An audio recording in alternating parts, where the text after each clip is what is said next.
Hello friends, आप सभी का अमन मैथ एकेडमी के इस यूट्यूब चैनल पे फिर से वेलकम है। और ये मेरा परसेंटेज का थर्ड वीडियो होगा। और हम लोग परसेंटेज देख रहे हैं, सीख रहे हैं। और परसेंटेज में हम लोग फिर से इस क्वेश्चन सेकंड कैटेगरी के क्वेश्चन पे हम लोग आ चुके हैं यहाँ पे। और चलिए हम लोग देखते हैं कि कैसे इसका सॉल्व होता है। क्वेश्चन है कि राघव अपनी आय का 80% खर्च करता है। ठीक है, मतलब जितना वो कमाता है उसमें से 80% वो खर्च कर देता है। यदि उसकी आय में 12% की वृद्धि हो जाती है और बचत में 10% की कमी हो जाती है तो उसके खर्च में कितने परसेंट की वृद्धि होगी। ठीक है, जैसे कि आप लोग जानते हैं कि कोई भी मतलब आय, ठीक है, इनकम, आय इक्वल टू कितनी होती है? आय इक्वल टू होती है खर्च, ठीक है, प्लस बचत। हमें लगता है कि इसमें आपको कोई प्रॉब्लम नहीं होगी।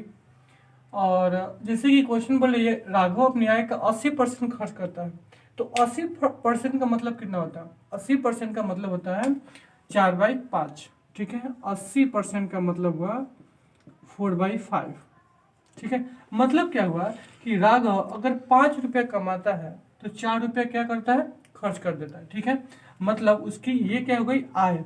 ठीक है, और ये क्या हो गई? उसकी खर्च। आय कितना यूनिट है? 5 यूनिट। 5 रुपये कमाता है तो खर्च कितना करता है? 4 रुपया। तो फिर तो 1 रुपया कहाँ गया? 1 रुपया का मतलब हुआ कि 1 रुपया वो क्या करता है? बचाता है। ठीक है, कैलकुलेशन इजी करने के लिए हम क्या करते हैं, इस पर हम अपने तरफ से 2 1 0 बैठा लेते हैं। ठीक है, फिर क्या बोल रहा है आगे? यदि उसकी इनकम में आय में 12% की वृद्धि हो जाती है, जो ये आय है यह 12% बढ़ जाती है, तो हमें दिखना होगा कि कितना बढ़ा, टोटल नहीं, बढ़ा या घटा कितना। तो 50 का 12% कितना होगा? 12×5 = 60, यानी कि 6 रुपया होगा। आगे देखते हैं।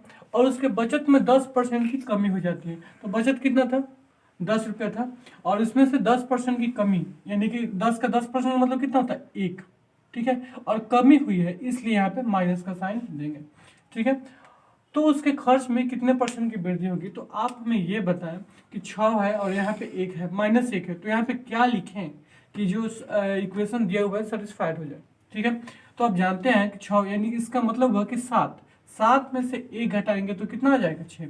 यानी कि जो इसका खर्च है, खर्च में यहाँ पे प्लस है, इसलिए यहाँ पे खर्च जो है 7 यूनिट बढ़ा है। तो कितना में 7 यूनिट बढ़ा है? तो 40 में। यानी कि खर्च कितना परसेंट बढ़ा? तो परसेंटेज के लिए 7 बढ़ा है कि किस में? 40 में, और इंटू 100। इसे आप सिंप्लीफाई कर ले। 20 दूना 40, 20 पचे 100 होगा, 7 पचे 35/2, यानी कि 17.5%। यानी कि जो उसका खर्च है वह 17.5% बढ़ गया। नेक्स्ट क्वेश्चन है कि मोनिका अपनी आय का 72% खर्च करती है। यदि उसकी आय में 20% की वृद्धि हो जाए और वृद्धि हो जाती है और उसके बचत में 15% की वृद्धि हो जाती है तो उसके खर्च में कितने परसेंट की वृद्धि हुई है? नेक्स्ट जो क्वेश्चन है ये वाला मोनिका वाला बिल्कुल वैसा ही है जितना राघव वाला था। तो चलिए फिर से वही फार्मूला यूज होगा, आई इक्वल टू खर्च प्लस पर। ये कोई फार्मूला नहीं है, सभी लोग जानते हैं कि कितना किसी का इनकम होता है तो जितना वो खर्च करता है और जितना वो बचाता है। तो मोनिका अपनी आय का 72% खर्च कर देती है, तो 72% का मतलब क्या हुआ? यानी कि 18/25। ठीक है, मतलब अगर वह टोटल कमाती है कितना? 25 रुपया, जिसमें से वह 18 रुपये क्या करती है? खर्च कर देती है। यानी कि कमाती है कितना? 25 रुपया, तो खर्च कितना करती है? 18 रुपया। कोई दिक्कत नहीं होगा। तो इसका मतलब वो बचत कितनी कर रही होगी? तो 25 में से 18 माइनस करेंगे तो कितना होगा? 7, यानी कि वह 7 रुपया बचत कर रही होगी। ठीक है, तो एक हम अपने तरफ से 0 यहाँ पे बैठा लेते हैं। ठीक है, आगे क्वेश्चन में क्या बोल रहा है? बोल रहा है यदि उसकी आय, ठीक है, यदि उसकी आय में 20% की वृद्धि होती है। ठीक है, यदि उसकी आय में 20% वृद्धि, यानी कि 250 का 20% कितना होगा? 50। यदि उसकी आय में 50 क्या हो गई? वृद्धि हो गई, यानी कि प्लस लिख लेंगे। ओके, फिर बोल रहा है और उसके बचत में 15% की वृद्धि हो जाती है, तो 70 का 15% कितना होता है? तो 70 का 15% अगर हम निकालें तो आप देख सकते हैं 0, 5 तिहाई 5 दूना यानी कि 21/2 यानी कि 10.5। बट पॉइंट पे आ जा रहा है तो इसलिए हम क्या कर रहे हैं, एक और जीरो यहाँ पे लगा दे रहे हैं ताकि पॉइंट में ना आए। पॉइंट वाला भी क्वेश्चन हो सकता है, तो यहाँ पे एक जीरो और हो जाएगा। और आप देख सकते हैं यहाँ पे कितना हो जाएगा, 105 हो जाएगा। तो फिर यहाँ पे देखेंगे 500 में से 105 घटाएंगे तो कितना आ जाएगा, 395। ठीक है, अब यही बात है कि क्वेश्चन जो है 395 प्लस में यहाँ पे, तो उसका खर्च कितना बढ़ा। तो पहले था 1800, अब कितना हो गया, इसमें 1800 में 395 बढ़ा है। तो 395 जो है 1800 का कितना परसेंट है। ठीक है, तो 1800 नहीं सॉरी 395 जो है वो 1800 का कितना परसेंट। ठीक है, इसे अगर हम सिंप्लीफाई करें तो 18 दूना 36, 3 21 पॉइंट 21.9 लगभग 21.9% के आसपास होगा। ठीक है, मतलब उसके खर्च में कितने परसेंट की वृद्धि हुई, 21.9%। किसी व्यक्ति के व्यय और बचत का अनुपात 5:3 है। यदि उसके आय में 20% की वृद्धि और व्यय में 10% की वृद्धि होती है तो उसके बचत में कितने परसेंट की वृद्धि होगी। ठीक है, सेम वैसा ही क्वेश्चन है। तो किसी व्यक्ति के व्यय और बचत, यानी कि व्यय है जो 5 यूनिट है, मतलब खर्च कितना 5 यूनिट प्लस व्यय, और उसकी बचत कितना है 3 यूनिट यानी कि 3 हो जाएगा। तो 5 + 3 = कितना होगा, 8 होगा। अपने लिए एक जीरो बैठा लेते हैं अपने तरफ से, हमें कोई जीरो की आवश्यकता थोड़ा है। नेक्स्ट क्वेश्चन आगे, क्वेश्चन में नेक्स्ट क्या बोल रहा है आगे, यदि उसकी आय में 20% की वृद्धि हो जाती है, मतलब जो इनकम है इसमें 20% की वृद्धि होगी, तो 80 का 20% कितना होगा, 16, यानी कि प्लस 16 बढ़ गया। आगे देखते हैं। फिर उसके खर्च में भी 10% की वृद्धि हो जाती है, तो खर्च में 10% की वृद्धि यानी कि 50 का 10% कितना होगा, 5 प्लस। अब तो यहाँ पे क्या लिखें कि ये सेटिस्फाइड हो जाए, तो हमें लिखना होगा 16 5, इसका मतलब होगा यहाँ 11 लिखेंगे, तभी तो 11 + 5 = 16 होगा। तो बस क्लियर है। तो उसका जो बचत है, बचत में कितना वृद्धि हुआ, क्योंकि प्लस है तो कितना बढ़ा, 11। तो 11 जो बढ़ा किस में बढ़ा है, 30 में। तो जो 11 है या 30 का कितना परसेंट है, यही निकालना है। इसे आप सिंप्लीफाई कर लें, 3 दूना 6, नहीं 3 3 का 9, 2। ठीक है, मतलब उसका बोल रहा क्वेश्चन में पूछा था बचत में कितने परसेंट की वृद्धि होगी, तो उसका जो बचत है वह 36 सही 2/3% की वृद्धि होगी। नेक्स्ट क्वेश्चन है हम लोग का कि एक व्यक्ति अपनी आय का 25% बचाता है, यदि उसकी आय में 20% की वृद्धि और उसके फिर भी वह पूर्व के बराबर धनराशि बचाता है, मतलब उसके सेविंग में किसी भी परसेंटेज या कोई भी वैल्यू मतलब उसमें चेंज नहीं हुआ है। जो परसेंटेज उसका पहले था वो भी परसेंटेज अभी है। ठीक है, मतलब जितना वह पहले अगर 5 रुपया बचाता था तो अभी भी वह 5 रुपया ही बचा रहा है, ना उसमें कमी ना उसमें ज़्यादा। तो चलिए देखते हैं, किसी व्यक्ति अपनी आय का 25% बचाता है, तो 25% का मतलब कितना होता है, 1/4। ठीक है, यानी कि 4 रुपया अगर कमाता है तो इसमें से 1 रुपया बचाता है, तो उसकी इनकम कितनी है, 4 रुपया, और बचाता है कितना है, 1 रुपया। तो इसका मतलब क्या हुआ, इसका मतलब हुआ वह खर्च कितना करता है, 3 रुपया। कोई दिक्कत नहीं होगी, हमें ऐसा लगता है। फिर हम क्या करते हैं, अपने तरफ से एक जीरो बैठा लेते हैं। ओके, फिर यदि उसकी इनकम में 20% बढ़ जाए, उसका जो इनकम है 20%, मतलब 40 जो है 20% बढ़ जाए, तो 40 का 20% कितना होता है, 8, यानी कि ये 8 बढ़ा हुआ है यहाँ पे। आगे बोल रहा है फिर भी वह बराबर धनराशि बचाता है, मतलब जितना वह पहले बचाता था उतना ही बचा रहा है, मतलब उसके बचत में ना कुछ वृद्धि हुई है ना कुछ कमी हुई है, मतलब बचत जीरो ही है, मतलब उतना ही, मतलब जीरो का मतलब ना बढ़ा ना घटा, उतना ही है। ठीक है, तो अब हमें यहाँ पे क्या लिखें कि सेटिस्फाइड हो जाए, तो हमें यहाँ पे 8 लिखना होगा, तभी तो 8 + 0 = 8 होगा। तो उसके खर्च में बोल रहा है कि कितने परसेंट की वृद्धि हुई, तो खर्च में वृद्धि कितनी हुई, 8 यूनिट वृद्धि हुई, किसमें, 30 में, यानी कि 8/100 हो जाएगा। यहाँ पे आप इसे सिंप्लीफाई कर लें,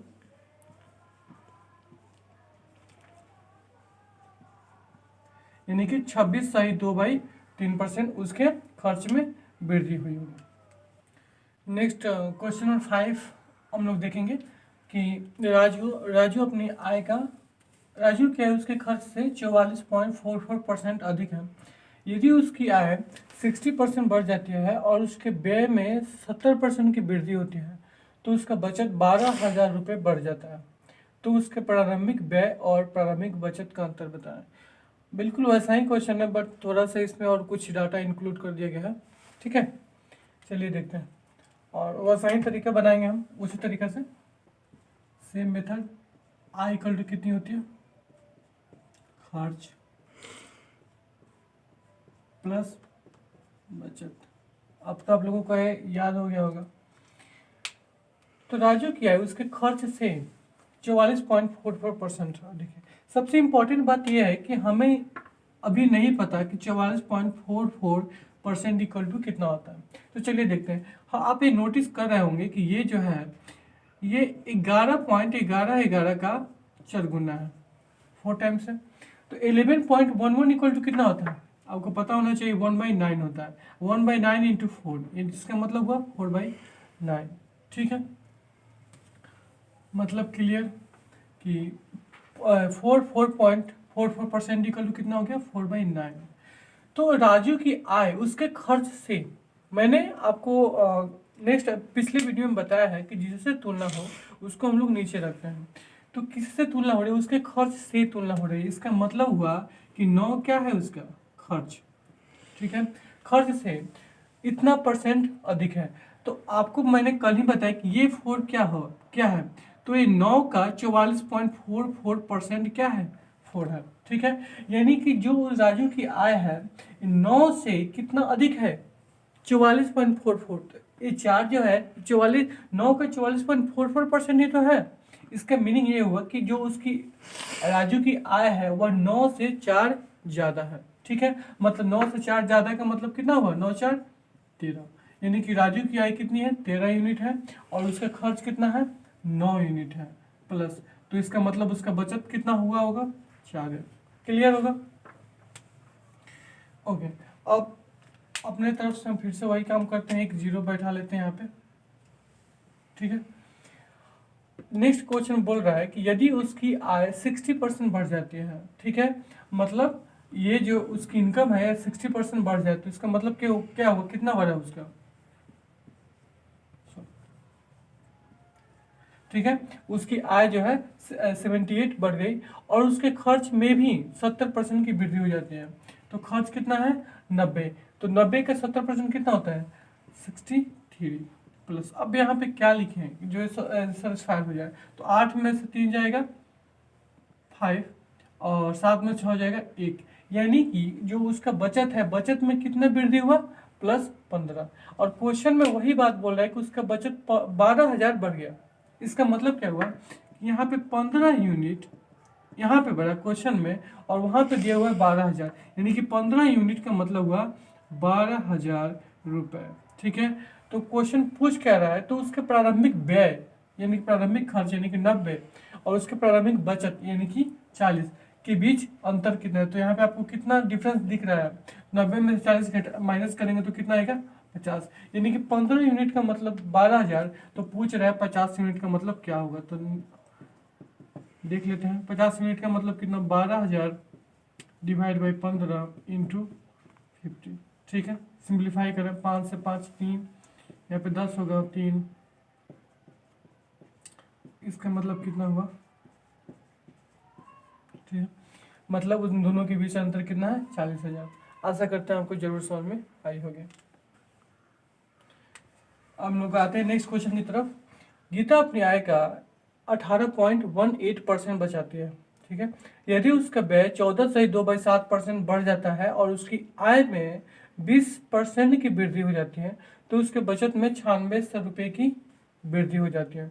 तो उसकी प्रारंभिक आय बताएं। थोड़ा सा यहाँ पर दिमाग लगाना होगा आप लोगों को। फिर से वही बात, आय इक्वल टू कितनी होती है, खर्च प्लस बचत। तो गीता अपनी आय का 18.18% बचाती है। तो आप खुद समझें कि 18.18%, आपको इसे फ्रैक्शन में तो चेंज करना ही होगा। आप नोट कर रहे होंगे ये जो है या 2 इंटू 9.09% के इक्वल है। ठीक है, तो यानी कि 2 इंटू 9.09 का मतलब कितना होता है 1/11। इसका मतलब हुआ 2/11। तो इसका मतलब हुआ 2/11। तो क्लियर है, गीता अपनी आय का इतना परसेंट बचाती है, तो अगर वह कमाती 11 यूनिट है तो बचाती कितनी है 2 यूनिट। तो टोटल कमाती है कितना 11 यूनिट, यानी कि 11 उसकी इनकम है और इक्वल, और वहाँ पे 2 रुपये क्या कर दिया वो बचाती है, यहाँ पे 2 लिख देंगे। तो फिर यहाँ पे क्या आया 9। ठीक है, 9 + 2 = 11 होता है, सभी को पता होगा। ठीक है, और अपने लिए एक 0 बैठा लेते हैं। सही मैंने लिखा है ना।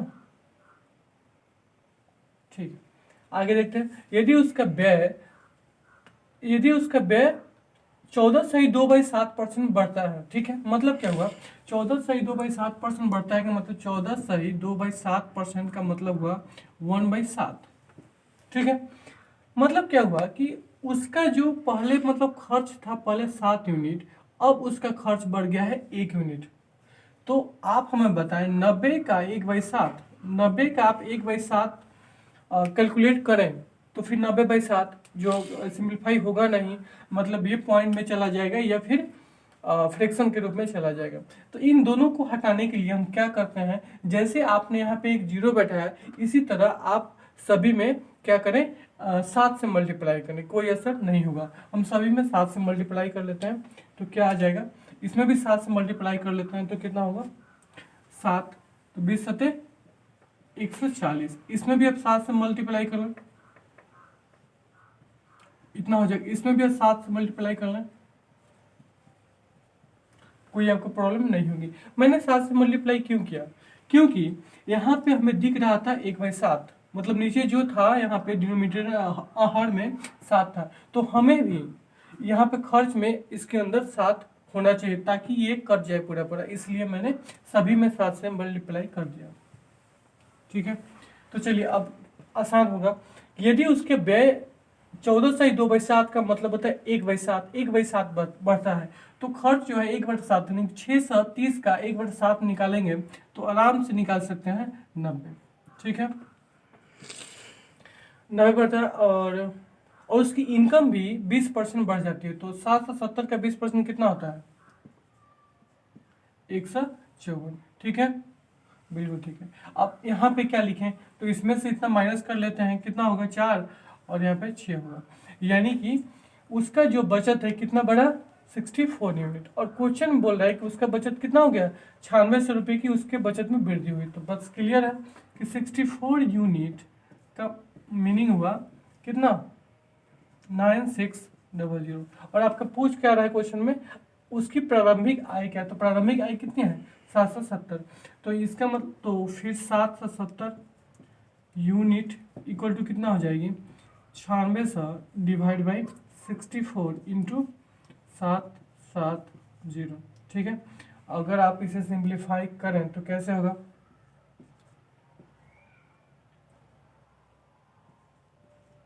ठीक है